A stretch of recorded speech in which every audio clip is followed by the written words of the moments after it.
7 best houseplants for reducing mold spores naturally. Mold spores are unavoidable. They exist in every building, every climate, every season. The problem isn't their presence, it's when conditions allow them to multiply faster than your body can handle. Houseplants won't replace fixing leaks, improving ventilation, or controlling humidity. But when used correctly, they can reduce airborne spores, absorb excess moisture, and stabilize indoor air. Think of them as biological assistants working quietly in the background. 1. Peace lily.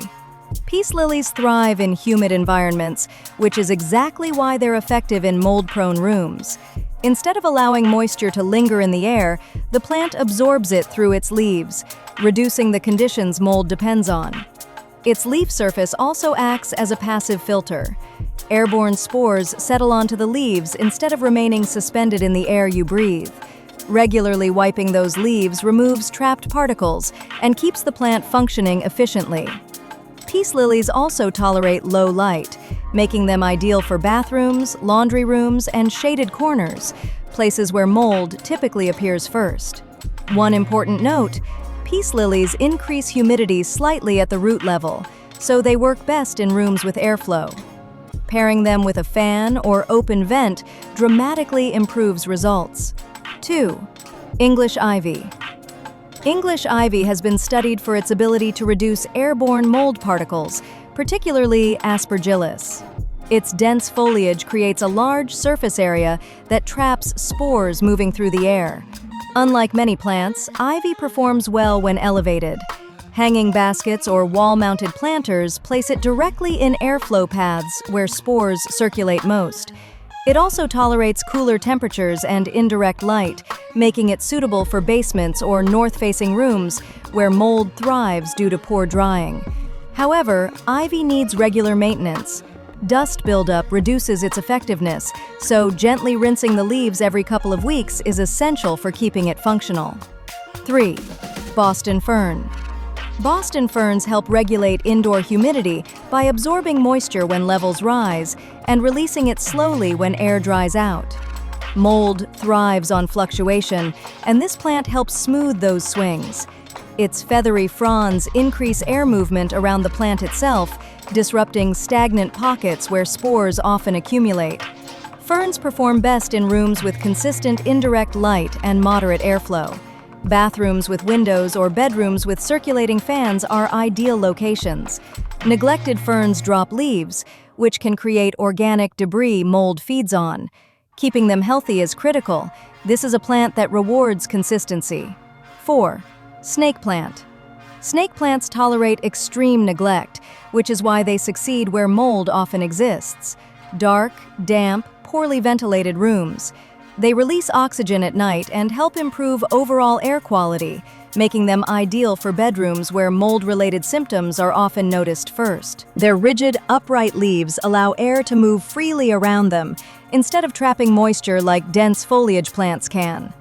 Snake plants do not directly kill mold, but they reduce the conditions mold prefers: stagnant air and excessive moisture, making them valuable in long-term prevention strategies.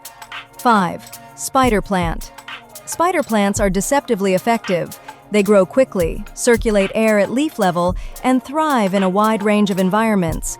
Their arching leaves disrupt airflow patterns near surfaces, preventing spores from settling on walls, furniture, and fabrics. Spider plants also tolerate inconsistent watering, making them reliable in homes where conditions aren't perfectly controlled. Because they produce offshoots easily, one healthy spider plant can be multiplied to cover multiple rooms without added cost. 6. Areca palm. Areca palms excel in larger spaces where humidity builds slowly and evenly, such as living rooms or open-plan homes. They absorb moisture continuously while increasing oxygen exchange, creating a healthier air balance overall. Their height helps them interact with air layers plants closer to the floor can't reach, making them effective in tall rooms. Palms require space and light to work properly. Crowded corners limit their benefit, so placement matters more than quantity. 7. Rubber plant. Rubber plants have thick, broad leaves that trap airborne particles efficiently. Mold spores stick to those surfaces instead of remaining airborne. They tolerate humidity better than many houseplants, making them suitable for mold-prone areas where other plants struggle. Their upright growth habit promotes airflow rather than trapping moisture near the soil surface. Leaf maintenance is essential. Wiping leaves weekly significantly improves their spore-trapping effectiveness. One more thing. Houseplants don't eliminate mold. They reduce exposure, stabilize humidity, and improve air quality. 3 factors that determine whether mold becomes a problem or stays manageable. They work best as part of a system: moisture control, airflow, and routine cleaning. Ignore those and plants won't save you. Support them and they quietly make your home hard for mold to live in. If this helped, like the video, subscribe for more practical, evidence-based preparedness content, and start treating air quality as part of your daily health, not something you deal with after symptoms show up.